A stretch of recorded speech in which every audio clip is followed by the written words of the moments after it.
Bienvenido, esto es Observatorio Cotidiano en la Cultura, estamos en TV UNAM y vamos a hablar hoy de exhibir diseño, una de las disciplinas que difícilmente se ha incluido en los museos, en los acervos. Ahora vamos a platicar de eso con nuestros invitados, a quienes agradezco muchísimo que estén aquí.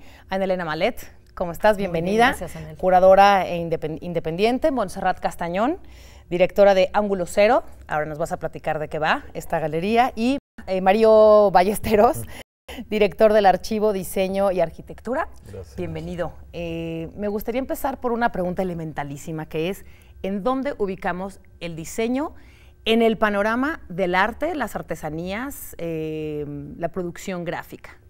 ¿En dónde estarían las fronteras de lo que sí es diseño y de lo que no es? ¿Quién quiere empezar? No, yo creo que a mí me gusta pensar en cultura material, ¿no? O sea, cultura material como este ámbito que engloba todo lo que se produce tangiblemente. Y creo que el diseño, como la artesanía, pues entra dentro de este universo más amplio que podemos llamar cultura material. Y me gusta también porque entra la parte de cultura, ¿no? O sea, que es algo que a veces diseño quizás se asocia más con industria o con producción. Con un diseño industrial. Exacto, y a veces la parte cultural como que no está tan clara para algunas personas. Entonces creo que es una forma de empezar a ubicar cómo podemos hablar de diseño y cultura, ¿no? Me gusta pensar en cultura material, la taza, los lentes, la ropa, los aretes, todos los objetos que usamos y tenemos cotidianamente tienen un propósito utilitario, pero tienen un propósito estético también, sin duda. Un propósito social. O sea, se ha hablado últimamente mucho de esta disciplina del diseño social, que es un diseño socialmente responsable, ético, con pagos justos. Pero yo sí creo que todo diseño debe de ser social. O sea, el diseño tiene que estar al servicio de la sociedad para generar mejor calidad de vida, para mejor, o sea, que objetos más bellos, más útiles y sensibles te acompañen en tu vida cotidiana, ¿no? ¿Y en qué momento un objeto bello, a pesar de que sea útil, paga más por la belleza que por la utilidad? Es decir, ¿cuándo un objeto de diseño es un lujo y no un objeto de la vida cotidiana o de la cultura material? Pues yo siempre digo que nosotros lo que hacemos en la galería sobre todo es diseño coleccionable, ¿no? Que creo que es también un poco lo que una parte del acervo de archivo en donde está Mario es así, ¿no? Diseño coleccionable puede haber diferentes características que hacen una pieza de diseño coleccionable, ¿no? Pueden ser a lo mejor los materiales, ¿no? A lo mejor que es un material muy es muy difícil de manejar, es un material muy caro, o la producción, ¿no? El método de producción es muy complicado, es muy necesita algún tipo de tecnología muy especializada, o a lo mejor, por ejemplo, como algunas de las piezas que tienen archivo, son objetos que son muy importantes para la cultura de un lugar, ¿no? A lo mejor no es que sean caros de producir, ni necesariamente sean como un statement estético muy fuerte, sino que por alguna u otra razón son muy importantes para el momento, en el momento en el que se producen, ¿no? Dicen algo de la historia del país o del lugar, y por eso es importante tenerlos. Claro, y de ¿no? la ideología. Exacto. Y de las antropometrías. Exacto. Y de la cultura, ¿no? De los materiales que están Exacto. accesibles. Entonces son, por ejemplo, las piezas, las piezas históricas, que a lo mejor no es que sean caras como tal, ¿no? Como objeto, la materia, pero el significado que tienen les incrementan ese valor, ¿no? Entonces ese valor puede venir desde el significado hasta el material, la producción o hasta el nombre, ¿no? Muchas veces porque lo hizo a lo mejor un artista muy famoso, La silla por ya set, lo tiene, ¿no? Entonces hay diferentes cosas que le dan a ese objeto valor. Quiero regresar después contigo para preguntarte de los museos y esta incorporación que han tenido, y de un poco quisiera tocar, Ana Elena, contigo el tema de las sillas, especialmente, que es un tema que tú has trabajado de manera espléndida. Pero antes, Mario, ¿cómo funciona el archivo que tú, bueno, en el que trabajas y en el que coordinas? ¿Cómo y por qué surge? ¿Por qué es importante que haya un archivo que difunda, que exhiba la cultura del diseño? Bueno, Archivo empieza justamente como una colección privada de diseño, ¿no? Siguiendo un poco los intereses. ¿El nombre completo, perdón, es? Archivo, Diseño y Arquitectura. Tiene una página web, supongo que Sí, podemos ver. es archivo.design, Ajá. la página que acabamos de relanzar hace unos meses. Y justamente es este espacio en donde se empiezan a tocar y empiezan a surgir estas preguntas de qué puede ser una colección de diseño que sea relevante para un contexto como el de México, cómo podemos empezar también a decir que México tiene pues una presencia y una identidad en cuanto a diseño también en un ámbito global. Entonces, ¿En qué materiales? ¿Diseño nosotros tenemos una colección permanente de alrededor de 2,000 objetos que justo van en ese rango desde la artesanía o el arte popular hasta diseño industrial o primeros ejemplos del diseño industrial en México, ¿no? Los plásticos, algunas tecnologías, por ejemplo, que se producían en México en la época de sustitución de importaciones, hasta las piezas ya de diseñadores de renombre, tanto mexicanos, ¿no? Como Héctor Esraue o como Emiliano Godoy, hasta clásicos del siglo XX. Entonces, realmente la colección es muy diversa. Y como hemos entendido, la labor de Archivo al final es un espacio físico, ¿no? Es una casa al lado de la Casa Estudio Luis Barragán que se puede visitar, que está abierta al público. ¿Los invitas? Los invito, por supuesto, a que vengan. Y la colección inicialmente se volvió como un punto de partida para investigar, pero también para hacer exposiciones de diseño, que ahora se ha vuelto la vocación como más importante, creo que, del espacio. Y de muchos museos que desde el arte contemporáneo o desde el moderno, ¿no? Andalena, yo te quiero preguntar, en el siglo XX sin duda hubo una evocación de la gráfica, del abstraccionismo, los propios modernistas, ¿no? Los futuristas y demás. ¿En qué momento se fue acercando el arte o cierto arte específicamente al diseño? Porque hay esculturas que casi son diseño, hay artistas que casi son diseñadores gráficos. Creo que la frontera desde siempre, ¿no? Y lo podemos ver desde las vanguardias, ¿no? Si tú hablas de o del constructivismo ruso, ¿no? El diseño gráfico y el arte estaban íntimamente ligados, ¿no? Hablando de gráfico. Entonces yo creo que esas fronteras, lo interesante del arte y el diseño es, si hacemos, ¿no? Conjuntitos, siempre se cruzan y se borran las fronteras, son unas fronteras muy fluidas, ¿no? Y ahí está otra parte, Montse hablaba del diseño coleccionable, muchas son piezas únicas, hay muchos diseñadores que de pronto, como Philippe Starck, a lo mejor es el más evidente, que de pronto empieza a trabajar piezas para galerías, que son piezas únicas, piezas que puede ser un sillón, ¿no? O Tom Dixon, ¿no? O un sillón como que pudiera parecer una escultura, que es una pieza única, que vale un dineral. Y creo que ahí estas fronteras son muy fluidas. Sin embargo, creo que el diseño como parte de lo que decía Mario, de la cultura material, me parece que hay, yo sí creo que en México la historia del arte está incompleta, porque hay una parte que es estos diseños que no se han estudiado y no se han integrado, ¿no? Como parte de esa horizontalidad que debiera tener la historia del arte, ¿no? Entonces, el diseño gráfico, el diseño de moda, el diseño de mobiliario, de objetos, porque siempre digo, sabemos en qué casa vivía la gente del siglo XX, o que era O'Gorman o Barragán, qué cuadros había en esas casas, ¿no? Como para estudiar usos y costumbres, ¿no? de esa sociedad, la cultura material de esa sociedad, pero no sabemos en las mesas de quién o de qué marca se sentaban, en qué taza tomaban su café, y creo que ahí hay unos vacíos interesantes que sin duda el diseño viene a llenar, ¿no? Que también creo que históricamente, como dice Ana Elena, estas divisiones tan claras entre la disciplina y las categorías que hoy usamos, pues no existían, ¿no? O sea, en sus orígenes, claro, el diseño estaba completamente inmiscuido e integrado con la cultura mucho más amplia, ¿no? Gente como Clara Porcet, como Matías Geritz, o sea, Diego Rivera hace Chapingo y diseña las bancas para Chapingo, para él entender una obra, para aquellos sobre todo la primera mitad del siglo XX, entender el arte era el arte total. Entonces había que diseñar, pues hacer desde el muro, ¿no? Hasta las sillas, ¿no? Y lo mismo Javier Guerrero, que fue esposo de Clara Porcet, era pues decorador de interiores, ¿no? Así es Tuco, la casa Zuno en Guadalajara está completamente decorada por él, ¿no? No solo los materiales, sino hay bancas.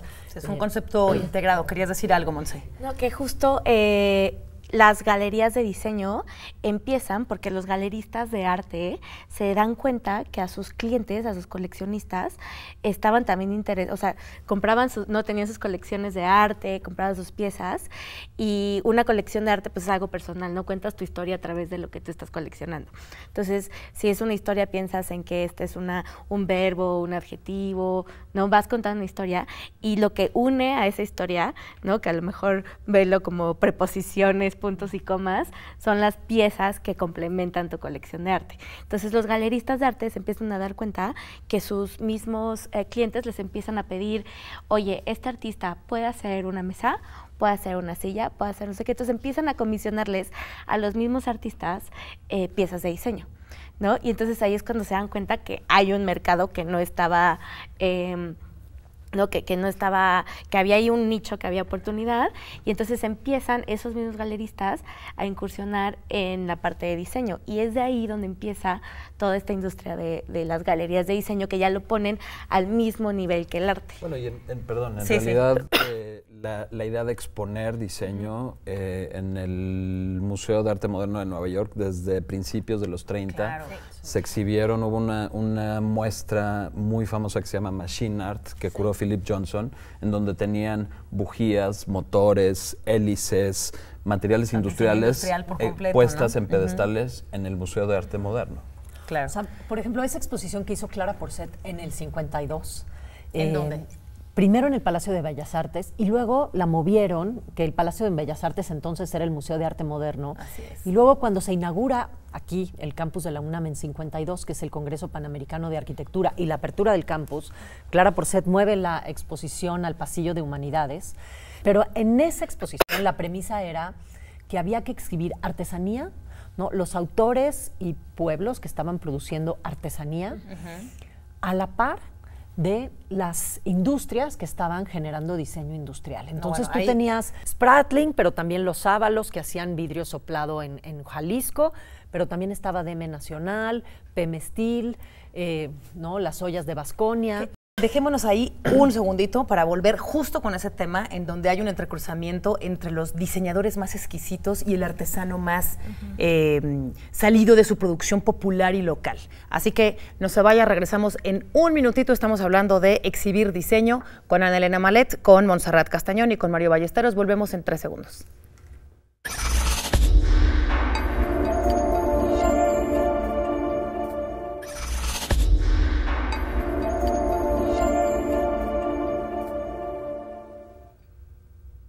Estamos de vuelta aquí en Observatorio Cotidiano en la Cultura, hablando de cómo se exhibe el diseño.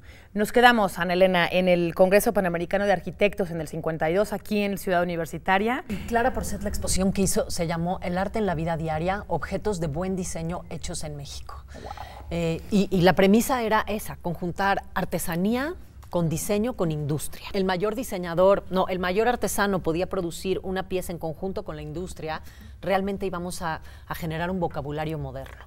Esa exposición se da en el marco de la apertura, de la presentación en sociedad como de la ciudad universitaria, ¿no? Vienen un grupo de arquitectos de todas partes del mundo, Walter Gropius, Frank Lloyd Wright, y es el momento que realmente se presenta al mundo pues este gran museo del diseño. Yo digo que nuestro campus es el gran museo de arquitectura y diseño, porque pues se dice... Sí, claro, el propio campus es un museo. El propio campus es un museo, ¿no? Ibas a decir al respecto. Sí, que creo que esa idea de que el diseño y la arquitectura tenían que estar integrados en la promoción cultural estuvieron muy presentes hasta los 70. En los 70 estuvo el Centro Mexicano de Diseño, sí, el Centro de Diseño del Instituto Mexicano de Comercio Exterior, que también organizaban exposiciones y se promovía diseño. Yo creo que hay una brecha, hay un momento en donde desaparece el diseño como de la visión de la cultura promovida por el gobierno o por instituciones que justamente coincide con la crisis de los 80 y de los 90 para las manufacturas y para la industria. Claro, en porque México, tiene ¿no? un boom en el 68, ¿no? O sea, definitivamente el tema de las Olimpiadas en México Totalmente. fue el boom del diseño también, integrar a toda la, a la señalética, como se decía, o los símbolos olímpicos en el metro, en todos los códigos en los que estuvo en los soportes. De ahí para acá, de ahí para el siglo XXI. O sea, yo creo que, como dice Mario, tuvimos un enorme hueco que ¿Por fue qué? entre las crisis. ¿Por qué el rompimiento? El Tratado de Libre Comercio. En el momento de abrir el mercado, se había protegido mucho el mercado y se había tratado de generar industria, producir diseño hecho en México, generado en México para un público mexicano. Y en el momento que se abre, creo que fue muy bueno para muchas cosas, para otras no mucho, ¿no? Se dejaron de producir muchas cosas, se dejó de contratar talento mexicano. Sí, es más importante ser un país que manufactura que un país que diseña. Exacto. Y no es lo mismo. ¿Cuál es la diferencia entre manufactura? Es decir, estamos hablando del diseño como si fuera algo generado por especialistas y quizá como comunicado a una élite, pero el diseño está en todo. Sí. Está en los textiles mexicanos, en el tarrito del café de olla. Te voy a decir todo. una cita de Clara Porcet, decía, hay diseño en todo. En una nube, en una silla, en un muro, en el cielo. En una cara. Hay diseño absolutamente en todo, Claro. ¿no? Que haya alguien más especialista que pueda entender cuáles son esos códigos del diseño para poder generar un producto, un proyecto, un sistema, ¿no? Hoy en día diseñamos sistemas, ¿no? Diseñamos la manera de subirnos y bajarnos al metro. Sí, desde luego. O sea, y si este diseño está al servicio de la sociedad, ¿cuál es la función entonces de una galería? Pues yo creo que experimentar, ¿no? Creo que nosotros, como no estamos al servicio del cliente, digamos, al servicio de la industria, que creo que ahorita estamos regresando a eso, ¿no? Ahora ya ha habido un avance mucho mayor de diseñadores trabajando con industrias, de gente también comprando cosas hechas en México. El mercado está creciendo, a lo mejor regresando un poco a esas épocas, y nosotros desde nuestra trinchera tenemos un poco esa libertad creativa de experimentar con materiales, de experimentar con por ejemplo, con la parte artesanal, ¿no? En lugar de hacer nueva artesanía, lo que buscamos con nuestros diseñadores, y que creo que algunos lo logran muy bien, es utilizar ciertos oficios o ciertas técnicas de una manera totalmente diferente, ¿no? A lo mejor hacer una pieza de mobiliario, que tenemos un ejemplo, por ejemplo, es una pieza de piel. Es un mobiliario donde los diseñadores, que se llaman ad hoc, trabajan con un artesano que él se dedica a hacer papel picado, ¿no? Entonces van con el artesano y le llevan piel y lo convencen, después de ir con varios artesanos que les dijeron que no, que estaban locos, que sí puede cortar la piel, sí puede calar la piel igual que hace con el papel. Y hace los ¿no? suajes del entonces papel el picado artesano hace todo un trabajo igual, a mano, con cincel en la piel, y eso lo usan para crear piezas de mobiliario, ¿no? Que se vuelven una obra de arte, ¿no? Claro. Y así hay diferentes ejemplos que a lo mejor si estás más metido en la industria es muy difícil de lograr porque es arriesgado, ¿no? Y no sabes si va a gustar o no. Y en ese sentido, me queda un poco más claro en el caso del archivo o de una galería, y en tu caso como curadora independiente, platícanos un poco lo que haces en trabajo comunitario y colectivo, o cómo se puede internacionalizar. Hablábamos hace un ratito de Escocia y Oaxaca. Sí. ¿no? Bueno, ¿Cómo- digo, cómo podemos- una parte que ha sido mi chamba, mi trabajo en esto de exhibir diseño es, yo soy una convencida de que hay que convencer a los museos de arte de que deben integrar diseño en sus programaciones. Y en sus y en sus acervos, acervos, ¿no? Primero Ajá. las programaciones, y creo que el siguiente paso es en sus los acervos, acervos, sí, ¿no? claro. Pero también creo que hay que hacer en esta como se dice, batalla que estamos librando todos para generar una cultura del diseño, creo que hay que trabajar en otros proyectos. Y justo te comentaba que desde realizar residencias, yo creo que hay una parte bien importante de México que tenemos y que hemos tenido siempre, que es esta parte artesanal. Tenemos mano de obra fantástica, materiales increíbles, una tradición y unos oficios inigualables, que hoy si tú promueves las marcas de lujo en el mundo, dices Hermès es artesanal, ¿no? Y han tenido que volver a capacitar artesanos para generar esas piezas de lujo. Tú hablabas de lujo al principio. Nosotros ese lujo lo hemos tenido siempre. O sea, nuestro lujo Claro. es cotidiano. Y las piezas únicas en el México, artesano mexicano, pues es el Entonces, clásico, ¿cómo ¿no? logramos que haya una convivencia horizontal? No es yo, diseñador, voy y le digo al artesano, me haces esto y eres como mi proveedor, sino que el artesano aprenda del diseñador y el diseñador del artesano. Eso, o sea, cómo se construye colectivamente, ¿no? Exactamente. Estos vínculos. No, y cómo se intercambian estos saberes, que creo que me parece muy importante, ¿no? Los saberes de los artesanos que han pasado de generación en generación y de estar en contacto con el material y con la técnica en el día a día. Y el diseñador que trae pues todo este conocimiento, si quieres, académico y científico, y cómo los podemos conjugar. Y son ejercicios que se llevan haciendo en este país desde 1919. ¿no? Claro. Y volviendo un poco al tema de exponer diseño, creo que es importante por eso, ¿no? O sea, por una parte, exponer diseño te permite abrir el diseño a un público mucho más amplio, que ese es un problema, muchas veces solo los diseñadores hablan de diseño, y creo que al hacer una exposición lo abres a un público más amplio, pero también hacia adentro de la disciplina te permite cuestionarte y realmente evolucionar como un quehacer cotidiano y relevante, ¿no? Cultural. Entonces yo creo que va en los dos sentidos. A ver, en algunos museos en el mundo se llaman museos de artes decorativas y muchos objetos de diseño están en este marco del arte decorativo, que es una palabra que no nos gustaría, yo creo, o no sé, Pues la esto pongo es aquí en la diferente. mesa. O sea, es como del siglo XIX, ¿no? Sí, O sea, creo Y que para atrás, claro, sí, pero, exacto, como pero siglo ¿por qué XIX llamarlo para así y atrás. no arte de diseño? Porque son diseños. Porque es decir, son finalmente la tacita el de... diseño es una disciplina que surge en el siglo XX. Antes de A del eso siglo quería XX, llegar. O sea, ¿tú crees que el diseño como disciplina y como nombre disciplinar o de producción con ese concepto aparece en el siglo XX? ¿Están de acuerdo los tres Sí, con después esto? de la revolución industrial. Exactamente. O sea, como concepto, categoría y como profesión surge en el siglo XX, ¿no? Como fuerza cultural viene Siempre de ha mucho estado. antes. Siempre hemos necesitado objetos para verter líquidos, para taparnos. O sea, tenía ese nombre. Y desde la segunda taza que se hizo en la historia del mundo, pues estaba ya tenía algún diseño, algún color, alguna forma. ¿Podemos vivir sin arte? ¿Podemos vivir sin estética? ¿O por qué necesitamos esto? Bueno, decíamos decorar. ¿Por qué decoramos? ¿Por qué hacemos bonitas las cosas? Pues nos hace la vida más llevadera. Sí. Y yo creo que una parte fundamental de tener arte y de observar arte y de acercarte al arte y de vivir con arte, y arte, llamémosle con mayúscula, ¿no? Arte es escultura, pintura, pero también diseños. Sí, digamos, más allá de los museos, de los teatros, de la sala Nesa, ¿por qué en la vida cotidiana oímos música? O sea, Nos yo gusta creo esto que bonito. nos genera un pensamiento crítico. ¿Sabes? El tener arte, el acercarte al arte, el tratar de entender. sensibiliza. Te sensibiliza y te ayuda a tener pensamiento crítico, y yo sí creo que a tomar mejores decisiones. No nada más decisiones para si pintas tu pared de azul, sino si eres más sensible si tomas esta decisión en el trabajo. O sea, yo sí creo que estar en contacto con las artes te genera un pensamiento crítico y te hace Y un concepto mejor ciudadano. colectivo, ¿no? O sea, Sí. nos hace Parte de algo. consumirnos como parte de un colectivo que aporta y apuesta por un color o por una estética particular. Pues el diseño y la arquitectura están completamente inmersos en la realidad cotidiana de todo el mundo.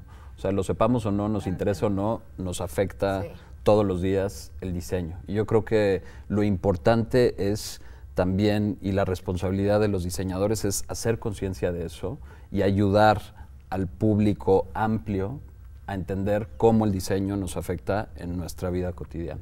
De acuerdo. Estamos casi acabando el programa, pero quisiera que nos refieran un poquito. Ya nos diste la invitación de ir al archivo, ya nos diste la página web. ¿Por dónde podemos...? Nosotros estamos en la Colonia Roma, Chihuahua 56, segundo piso, de lunes a viernes. La página igual es ángulo 0 con número 0 o con letras, las dos los llevan al mismo lugar, .com. Y de recomendaciones, tú no tienes un lugar físico, Yo soy ubicua. pero literal. regálanos el dato de tu lugares Hasta en holograma, hasta en holograma. nos cuesta. Yo la verdad es que trabajo de manera independiente, Pero entonces... danos la ficha de tu libro de las sillas, que yo... Bueno, no el hemos año hablado pasado de eso, publicamos un libro que se llama Silla Mexicana, que es el resultado de muchos años de investigación, de entender si hay o no una silla mexicana, ¿no? Que puede empatar a lo largo de la historia distintos estilos, ¿no? Y Oscar Hagerman, este gran maestro de la UNAM de diseño, dice que la silla es la pieza más pequeña de arquitectura, ¿no? De construcción, no solamente física, sino también de construcción de sociedad. Entonces, la silla es también un elemento a través del cual se puede analizar pues toda una época, la manera en cómo se sentaba la gente, los materiales que se utilizaban, formas, estilos artísticos. A mí me pueden localizar en Facebook, Ana Elena Malé, mi Pero Insta, la ficha de tu libro. La Silla Mexicana, publicado por Arquine y antes con la Culta, hoy Secretaría de Cultura. Todavía está a la venta en todas las librerías, ¿no? De acuerdo, y también tus exposiciones sobre moda, que fue un tema que hablamos poco, ya será en otra ocasión que lo hagamos, pero bueno, incidir en el tema de la moda dentro de los museos, en el propio Carrillo Gil, ¿no? Tu exposición de boutique. Exactamente. Sin duda abrió el espacio para hablar de la moda, los trajes, y esto que... E integrarlo también, integrarlo al museo, ¿sabes? Integrarlo como parte de estos diseños y de esta de la revisión de los modernismos, ¿no? Pues muy bien, estamos a punto de terminar así. Una sola palabra con la que quieran cerrar el programa. Montse. Yo creo que diseño va a ser siempre innovación. Innovación. Social, siempre al servicio de la sociedad. Social y sociedad, muy bien. ¿Tú? Colectividad. Colectividad, sí. Me gusta también. Bueno, pues ya está. Esto fue entonces la manera en la que nos aproximamos a cómo se exhibe el diseño aquí desde TV UNAM y yo lo veo en la próxima. Muchísimas gracias.